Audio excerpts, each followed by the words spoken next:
ஆங்களி பங்காளி எல்லாருக்கும் வணக்கம். இன்றைக்கி வந்துட்டு நீங்கள் அவளோட எதிர்பார்த்த அந்த ஜூன் மாதத்துக்கான ஒரு மாத இன்கம் பற்றி தான் நம்ம பார்க்க போகிறோம். ஃபஸ்ட்டு வந்துட்டு ஊபரில் இருங்க, கேமரா திருப்பிக்கிறேன். ஆனால் ஒன்று சொல்லிக்கிறேன், கமெண்டில் யாரும் என்னை வந்து கழுவி ஊற்றக்கூடாது, ஏன் அவளை லீவ் போடுறேன்லாம் கேட்கக்கூடாது, ஓகேவா? டீல்னா இன்கம் போடுறேன். ஊபரில் வந்துட்டு 29ஆம் தேதி 4931 ரூபா, அப்புறம் 22 டு 28 24,375 ரூபா, அதாவது இந்த 7 நாள். அப்புறம் 15 டு இது வந்து 30ஆம் தேதி லீவு. 15 டு 21 16,514 ரூபா, 8 டு 14 3,481 ரூபா. அடுத்து 1 டு 7 வந்துட்டு 21,475 ரூபா. இதில் எந்த வாரம் கையாக ஓட்டியிருக்கேன்னா இந்த 22 டு 28 தான் 24,375 ரூபாய்க்கு ஒரு வாரத்துக்கு ஓட்டியிருக்கேன். பாக்கிலாம் 4,000 16,000 3,000 24,000 அவ்வளோ தான், 21,000 அப்படி ஓட்டியிருக்கேன். மொத்தம் வந்துட்டு ஊபரில் 70,779 ரூபா 36 பைசா ஓட்டியிருக்கேன். ரேப்பிடோவில் அப்படி ஒவ்வொரு நாளாக பார்த்தேன். அப்புறம் திடீர்னு பார்த்தா அதிலே வந்துட்டு ஒரு ஆப்ஷன் இருந்துச்சு, டோட்டல் ஏர்னிங்ஸ் இருக்கா, ஆள் ஆர்டர் கொடுத்தோம்னா இப்படி ஒவ்வொன்றா பார்த்துட்டு வந்துட்டு இருந்தேன். இன்றைக்கி எவ்வளோ ஓட்டியிருக்கேன், இன்றைக்கி எவ்வளோ ஓட்டியிருக்கோம்னு. அதுக்கப்புறம் பார்த்தா மந்த்துனே இருக்குது. ஜூன் மாதம் பார்த்தா எவ்வளோ ஓட்டியிருக்கேன், 6,848 ரூபா 24 ஆர்டரு. அப்போ 24 ஆர்டரு 6,848 ரூபா. மொத்தம் ஊபரில் ஓட்டினதையும் ரேப்பிடோவில் ஓட்டினதையும் கூட்டினோம்னா 77,627 ரூபா, ஓகேவா? இப்போ அடுத்த பக்கத்துக்கு வர்றோம். அடுத்த பக்கத்தில் என்னென்னா லீவு. எத்தனை நாள் லீவ் போட்டிருக்கேன்னா 26 15 16 17 மொத்தம் வந்து 12 நாள் லீவ் போட்டிருக்கேன். அப்போ 30 நாளில் 12 நாள் லீவ் போட்டேன்னா நான் ஓட்டினது மொத்தம் 18 நாளைக்கு அந்த எவ்வளோ ஓட்டியிருக்கேன், 77,627 ரூபாய்க்கு ஓட்டியிருக்கேன். இப்போ அப்போ ஆவரேஜாக ஒரு நாளைக்கு எடுத்து பார்த்தோம்னா 4,312 ரூபா ஒரு நாளைக்கு அப்படி ஓட்டியிருக்கேன். அதுக்கப்புறம் கமிட்மெண்ட்டு டியூவு 20,000 ரூபா, வீட்டோட ரெண்ட்டு 6,000 ரூபா, எஸ்ஐபி 3,000 ரூபா, மொய் 6,000 ரூபா, அதான் அந்த கல்யாண காது ஊற்று. தப்போ பிள்ளைக்கு ஸ்கூல் ஃபீஸு 27,000 ரூபா. அப்புறம் வந்து லைசன்ஸ் எக்ஸ்பைரி ஆகி போச்சு, அது ரினியூவலுக்கு 1,500 ரூபா, 1,400 ரூபா கேட்டாங்க. நான் ப்ளஸ் ஒரு 1,500 ரூபா ப்ளஸ் பேர் அதெல்லாம் சேர்த்துக்கிட்டேன். அப்புறம் இங்கேருந்து ஊருக்கு போயிட்டு வரதுக்கு லைசன்ஸ் ரினியூவல் பண்ணுறதுக்கு ஊருக்கு போயிட்டு வரணும், ஏன்னா ஃபோட்டோ எடுக்கணுமா, அதுக்கு ஒரு 2,000 ரூபா. மொத்தம் பார்த்திங்கன்னா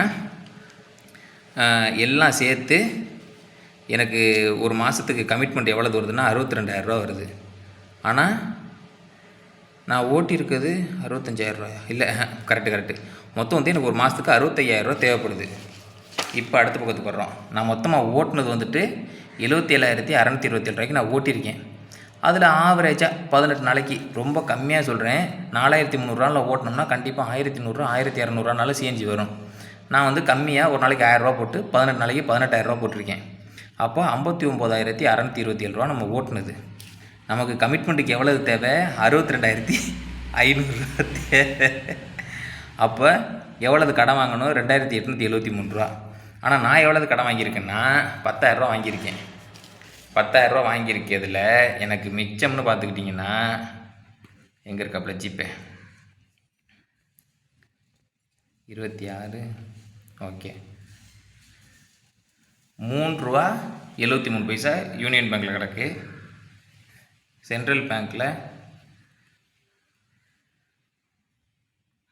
915 ரூபா கிடக்கு. மொத்தம் என்கிட்ட இருக்கிற அமௌண்ட்டு 1,000 ரூபா தான்.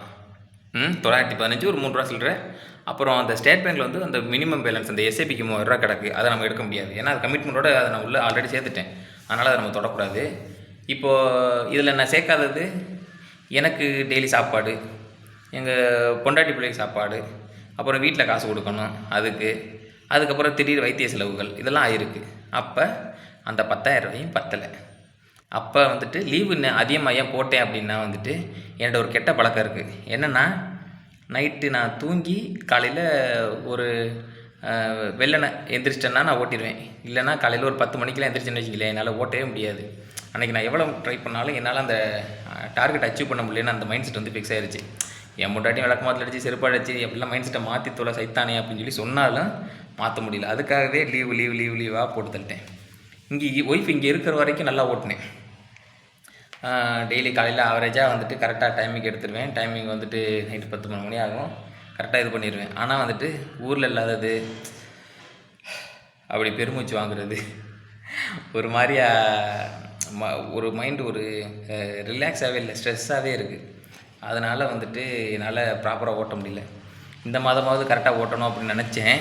ஆனால் இன்றைக்கி டேட் என்ன தெரியுமா? ஒரே நிமிஷம். ஏய்,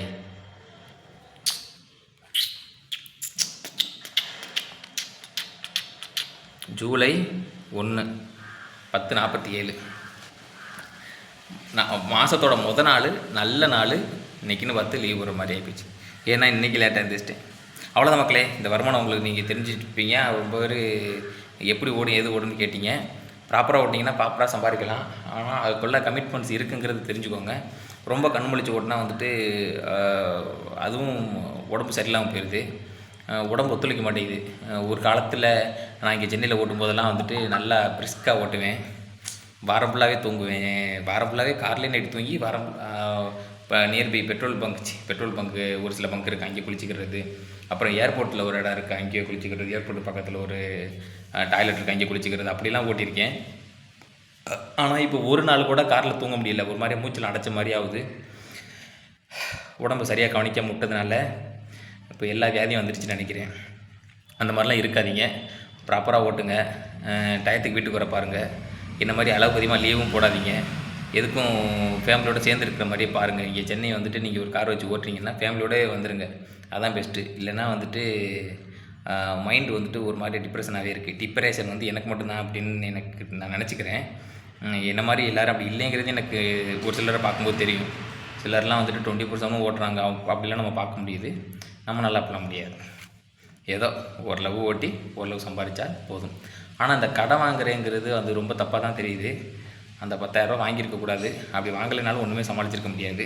ஒன்று நகை அடகு வச்சுருவேன், இல்லைனா என்கிட்ட அது கடன் வாங்கிடுறது. வாங்கம்மா நெக்ஸ்ட் டைம் வந்துட்டு ஓட்டலாம் அப்படின்னு நினச்சேன். ஆனால் லைசன்ஸ் ரினியூவல் பண்ணுறது ஊருக்கு போகிற மாதிரி சுச்சுவேஷன் ஆகிப்போச்சு. ஓகே, இதான் மக்களே. இந்த வீடியோ உங்களுக்கு பிடிச்சிருக்குன்னு நினைக்கிறேன். இந்த வீடியோ பிடிச்சிருந்தா நன்றி, வணக்கம்.